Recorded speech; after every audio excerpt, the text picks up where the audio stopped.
Hello students, मैं ऋषि sir.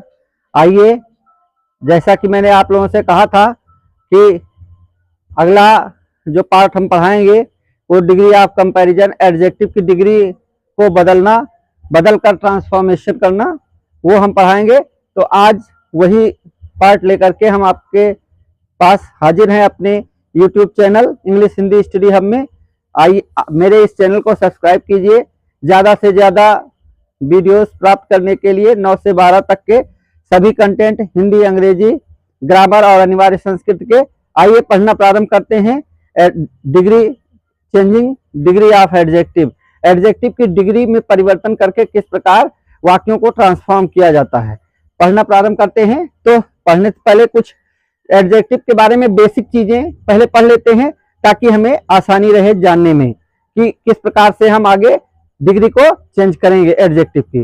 पहला देखते हैं इंटरचेंजिंग डिग्री ऑफ एडजेक्टिव। जैसा कि आज आप पढ़ेंगे एडजेक्टिव के बारे में थोड़ा सा जानकारी लेते हैं पहले बेसिक के बारे में।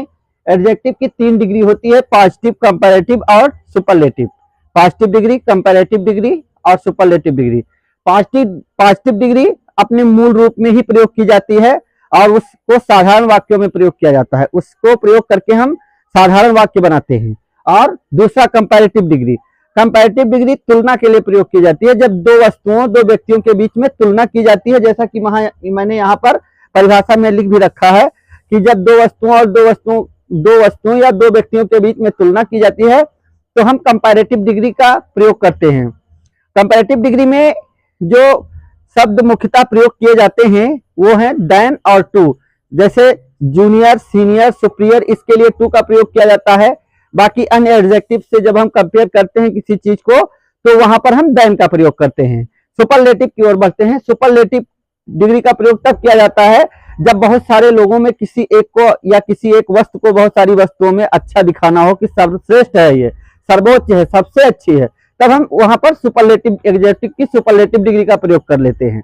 और हमेशा सुपरलेटिव डिग्री से पहले आर्टिकल द का प्रयोग करते हैं। जैसा कि मैंने यहाँ परिभाषा में लिख भी रखा है कि यह व्यक्ति वस्तु की सर्वोच्चता व्यक्त करने के लिए प्रयोग की जाती है और इससे पहले द का प्रयोग किया जाता है, आर्टिकल द का प्रयोग करते हैं। चलिए अब थोड़ा जानते हैं कि किस प्रकार के एडजेक्टिव को हम पॉजिटिव से कंपैरेटिव और सुपरलेटिव बनाने में ER लगाते हैं और किससे पहले मोर और मोस्ट का प्रयोग करते हैं। तो सिलेबल आपको बता दें, सिलेबल कहते हैं बोलने के तरीके को, बोलने का जो तरीका है आपके, जैसे जिस एडजेक्टिव को आप जब बोलते हैं, यहां पर मैंने लिख रखा है सिंगल सिलेबल के एडजेक्टिव के साथ ER कंपैरेटिव बनाने के लिए और EST सुपरलेटिव बनाने के लिए उसके बाद में हम प्रयोग कर लेते हैं। जो सिंगल सिलेबल का एडजेक्टिव होता है उनके पीछे, जैसे क्लेवर, क्लेवरर, क्लेवरेस्ट, इस प्रकार से। और जो 2 या 2 से अधिक सिलेबल के एडजेक्टिव्स होते हैं उनको हम कंपैरेटिव बनाने के लिए उनसे पहले मोर का प्रयोग करते हैं और सुपरलेटिव बनाने के लिए मोस्ट का प्रयोग करते हैं। जैसे यहां पर मैंने लिख रखा है इंटेलिजेंट, तो जब कंपैरेटिव इसका बनाएंगे मोर इंटेलिजेंट हो जाएगा और सुपरलेटिव बनाएंगे तो द मोस्ट इंटेलिजेंट हो जाएगा। चलिए रूल नंबर 1 की तरफ बढ़ते हैं। अब ये हुई आपकी बेसिक जानकारी, इसके बारे में मैंने आपको दी। रूल नंबर 1 कहता है पॉजिटिव को कंपैरेटिव में एज डॉट एज को, जब आपके वाक्य में एज डॉट एज आएगा, जब आपके वाक्य में एज डॉट एज आएगा तब किस प्रकार से हम उनको परिवर्तित करेंगे उसका नियम यहां पर लिख रखा है मैंने। New subject plus helping verb plus not plus comparative degree plus than plus new object. यहां पर क्या करेंगे, जो आपका सब्जेक्ट होगा उसमें हम परिवर्तन कर देंगे। तो पॉजिटिव को कंपैरेटिव में बनाना, जब एज डॉट एज हो, एज डॉट एज का मतलब एज के बाद कोई एडजेक्टिव हो उसके बाद फिर एज लगा हो। तो साधारण वाक्य जब इस प्रकार का हो पॉजिटिव डिग्री का तो उसको किस प्रकार से हम कंपैरेटिव बनाएंगे उसका नियम यहां पर मैंने लिख रखा है। यहां न्यू सब्जेक्ट इसलिए मैंने लिख दिया है क्योंकि इसमें सब्जेक्ट का परिवर्तन हो जाता है, जो लास्ट में रहता है उसको पहले और जो पहले रहता है उसको लास्ट में लेकर जाना पड़ता है। तो यहाँ किस प्रकार न्यू सब्जेक्ट फिर helping verb is, am, are, was, verb जो कुछ होगी उसको हम लगाएंगे। उसके बाद नॉट लगाएंगे। एज डॉट डॉट एज हमेशा पॉजिटिव में होता है, इसलिए हम जब कंपैरेटिव बनाएंगे तो उसमें नॉट लग जाएगा, निगेटिव बन जाएगा। तो यहाँ पर उसके बाद एडजेक्टिव की कंपैरेटिव डिग्री का प्रयोग करेंगे, फिर उसके बाद देन लगाएंगे और जो सब्जेक्ट आगे रहा होगा उसको उठाकर हम पीछे कर देंगे। यहाँ पर हम समझते हैं उदाहरण से पॉजिटिव और कंपैरेटिव बनाने में। देखिए यहाँ पॉजिटिव है, इधर कंपैरेटिव डिग्री के वाक्य को मैंने परिवर्तित करके लिखा है।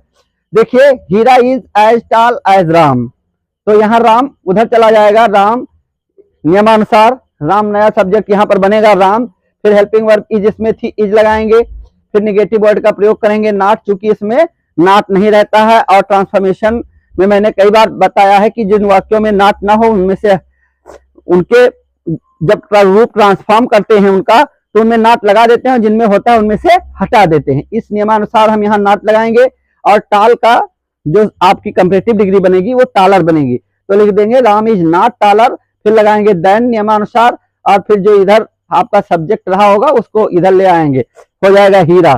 तो Ram is not taller than हीरा।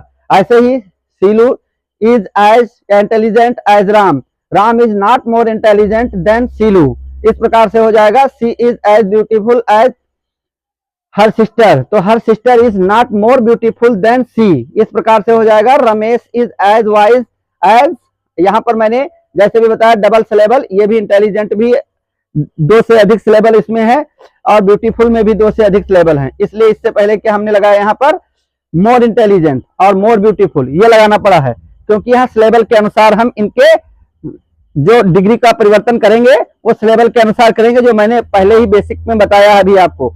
यहाँ पर अगला Ramesh is as wise as his father, तो हिज फादर को शुरुआत में रखेंगे, his father is not wiser than Ramesh. अगले नियम की ओर बढ़ते हैं। तो स्टूडेंट्स रूल नंबर 2 में देखते हैं सो डॉट डॉट एज। जहां पर सो डॉट डॉट एज होगा वो वाक्य अपने आप में निगेटिव होगा, निगेटिव वाक्य में ही सो डॉट डॉट एज का प्रयोग किया जाता है। पॉजिटिव और अफर्मेटिव वाक्य में एज डॉट डॉट एज का प्रयोग किया जाता है, या सच डॉट डॉट एज का प्रयोग भी अफर्मेटिव में ही किया जाता है, परंतु निगेटिव में सो डॉट डॉट एज का प्रयोग किया जाता है। तो देखते हैं सो डॉट डॉट एज का प्रयोग। तो जब भी हम सो डॉट डॉट एज को ट्रांसफॉर्म करेंगे और कंपैरेटिव डिग्री का वाक्य बनाएंगे तो वो वाक्य अफर्मेटिव में बनेगा, निगेटिव में नहीं बनेगा। और जब हम एज डॉट डॉट एज या सच डॉट डॉट एज के वाक्य को ट्रांसफॉर्म करके कंपैरेटिव बनाएंगे तो वो हमेशा निगेटिव बनेगा, अफर्मेटिव नहीं बनेगा। इस प्रकार से आगे बढ़ते हैं। इस बात को देखते हुए यहाँ पर नियम देखते हैं। न्यू सब्जेक्ट में इसलिए लिख रहा हूं क्योंकि जो सब्जेक्ट इसमें होता है उसको बदलकर उसके स्थान को परिवर्तित कर दिया जाता है। जो आपके लास्ट में ऑब्जेक्ट के स्थान पर होगा उस नाउन को उठा करके पहले रख देते हैं इसको बनाते समय, फिर हेल्पिंग वर्ब लगाते हैं, कंपैरेटिव डिग्री का प्रयोग करते हैं और फिर देन फिर इधर वाले सब्जेक्ट को पीछे लेकर चले जाते हैं। इस प्रकार देखते हैं सब पॉजिटिव और कंपैरेटिव में किस प्रकार से मैंने उदाहरण से समझाया है। Ram is not so strong as Shyam, तो श्याम को उठाकर पहले सब्जेक्ट में रख लेंगे, Shyam is stronger than Ram, यहां से नॉट हट जाएगा। फिर अगला देखते हैं Sita is not so beautiful as Rani, तो रानी को हम सब्जेक्ट बनाएंगे, Rani is more beautiful than Sita, Rani से स्टार्ट करेंगे यहाँ पर हम। नेक्स्ट रूल नंबर 3 की ओर बढ़ते हैं। No other dot dot as dot dot as. इस प्रकार के जब आपके स्ट्रक्चर सामने आए तो उसके लिए यहाँ पर मैंने नियम लिखा है। न्यू सब्जेक्ट करेंगे, हेल्पिंग वर्ब रखेंगे, कंपैरेटिव डिग्री लगाएंगे, फिर देन का प्रयोग करेंगे, एनी लगाएंगे, फिर नो अदर के बाद जो भी वाक्यांश होगा नो अदर के बाद उस वाक्यांश को यहाँ हम लिख लेंगे इसके बाद में। यहाँ जैसे देखते हैं no other book in the market is as good as this, तो यहाँ पर देखते हैं दिस से स्टार्ट करेंगे, सब्जेक्ट को बना लेंगे this, this is better, good को क्या करेंगे, गुड की डिग्री क्या होती है बेटर, दिस इज बेटर। फिर यहाँ तक इस नियमानुसार आए, यहाँ पर मैंने सब्जेक्ट बनाया, हेल्पिंग वर्ब इज लगाया, कंपैरेटिव डिग्री गुड को बेटर में कर दिया और फिर देन लगाया यहाँ पर नियमानुसार, फिर एनी का प्रयोग किया, एनी हो गया। फिर नो अदर के बाद का वाक्यांश, तो नो अदर के बाद है city in Rajasthan, book in the market, तो अदर के बाद बुक इन द मार्केट लिख देंगे। नेक्स्ट दूसरा देखते हैं no other city in Rajasthan is as beautiful as Jaipur, तो जयपुर को हम सब्जेक्ट बनाएंगे, इसके नियमानुसार सब्जेक्ट हो गया जयपुर, फिर हेल्पिंग वर्ब इज लगाया और फिर यहाँ पर डबल सिलेबल है ब्यूटीफुल है ना, ब्यूटीफुल डबल सिलेबल है तो इसका मतलब इसमें EREST जुड़ेगा नहीं, इसके आगे मोर लगाना पड़ेगा। तो Jaipur is more beautiful. Than नियमानुसार फिर देन लगाएंगे, एनी लगाएंगे, फिर नो अदर के बाद का वाक्यांश लिख लेंगे। फिर तो other city in Rajasthan, any के बाद अदर लगा देते हैं, any other city in Rajasthan. फिर आगे लिखते हैं, देखिए no other teacher in the school is as dedicated as mister Sharma. Mister Sharma is more dedicated than any other teacher in the school. अब नेक्स्ट वीडियो में स्टूडेंट्स आपको मिलेगा इंटरचेंज ऑफ पॉजिटिव, कंपैरेटिव और